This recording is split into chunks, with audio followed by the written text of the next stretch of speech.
All right, here we are with Chapter 12, The Storm.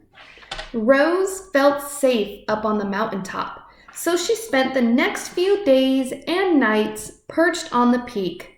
But everything changed one afternoon when a low-flying cloud crept up the mountain and Rose found herself surrounded by white.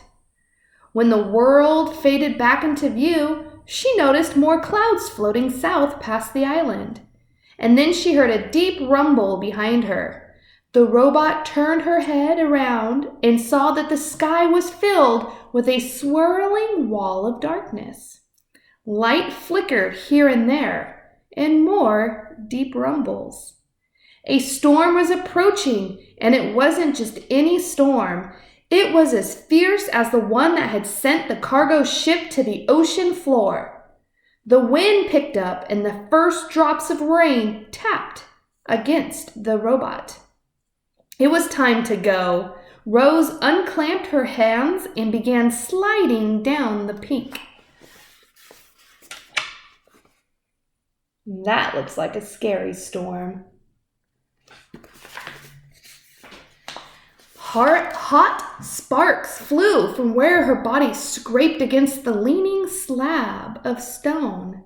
As soon as her feet hit soil, she was off and running. The rain fell harder. The wind blew faster. The lightning flashed brighter. The thunder cracked louder. So much rainwater was falling that rushing rivers of runoff started springing up everywhere. Rose splashed down the mountain, searching through the gloom for any kind of shelter. But she should have watched where she was going. Her heavy feet slipped and tripped, and she tumbled right into a mudslide. Our robot was helpless. The river of mud whisked her downhill, slamming her into rocks and dragging her through the bushes and sweeping her straight towards a cliff. Mud was pouring off the cliff like a waterfall. Rose frantically clawed at the ground, grasping for anything that she could hold on to, but the flow only carried her faster towards the edge. And just as she was about to plunge over the side, she came to a hard, sudden stop. Mud surged all around her, spraying into her face and pinning her against some solid thing. She blindly felt with her hands and recognized the thick roots and trunk of a pine tree. In an instant, she was pulling herself up into the branches. The wind whipped around the mountainside, and Rose heard that familiar thunk of pine cones pelting her body. But she didn't mind them. She was just happy to be safe from the mud flow. The robot locked her arms and legs around the tree and waited for the storm to blow over. Chapter 13, The Aftermath. Daybreak and the storm had passed, but the sounds of water were everywhere. The air was filled with the dripping sounds of mountain runoff and the sloshing sounds of flooded streams. And then came a very different sound. It was the clanging sound made when a robot slips on a wet rock. There were quite a few clangs that morning. As Rose worked her way downhill, she scanned the aftermath of the storm. Giant mounds of mud and debris had formed below the cliffs. The island's central river had crested its banks and spilled into the nearby fields and forests. Some trees had been uprooted. Others were submerged, their upper branches barely poking above the floodwaters, and their lower branches swarming with fish instead of birds.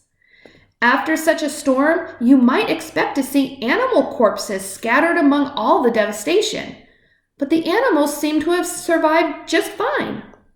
Somehow, they had known that storm was coming, and they had found shelter long before it rolled in. Lowland creatures who had sought refuge on higher ground were waiting patiently for the water to recede.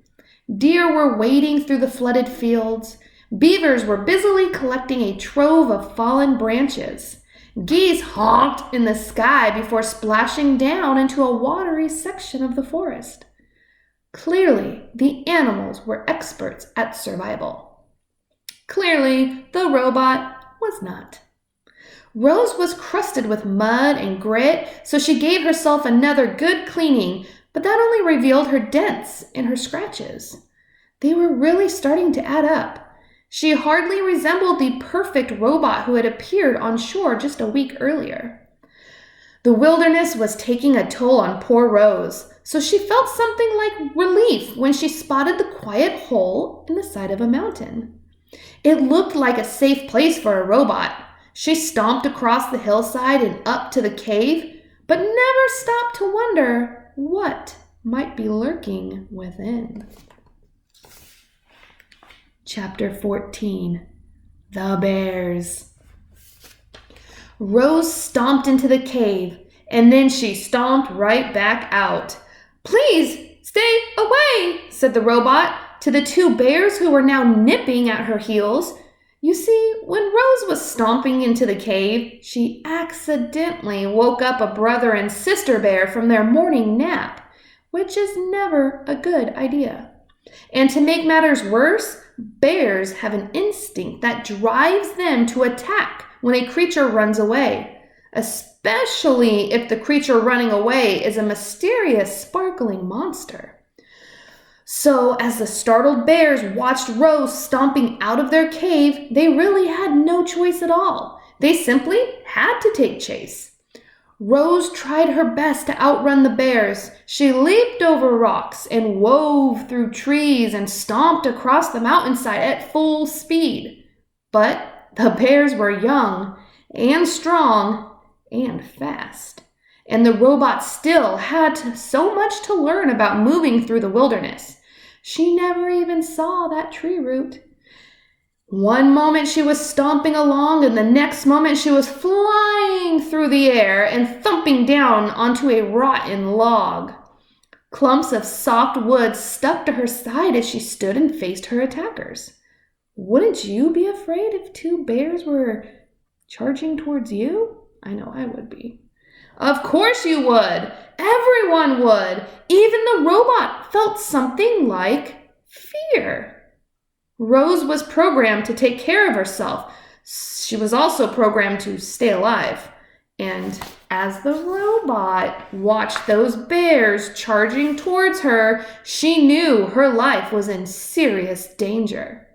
The bears slammed into Rose, knocking her against the trunk of a towering tree.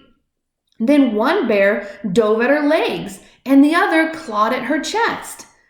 If only the robot had swung her fists or kicked her feet, she could have scared them off.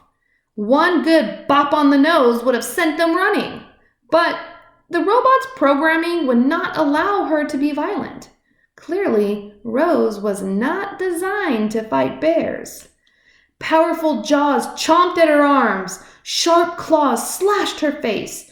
A massive head rammed her chest.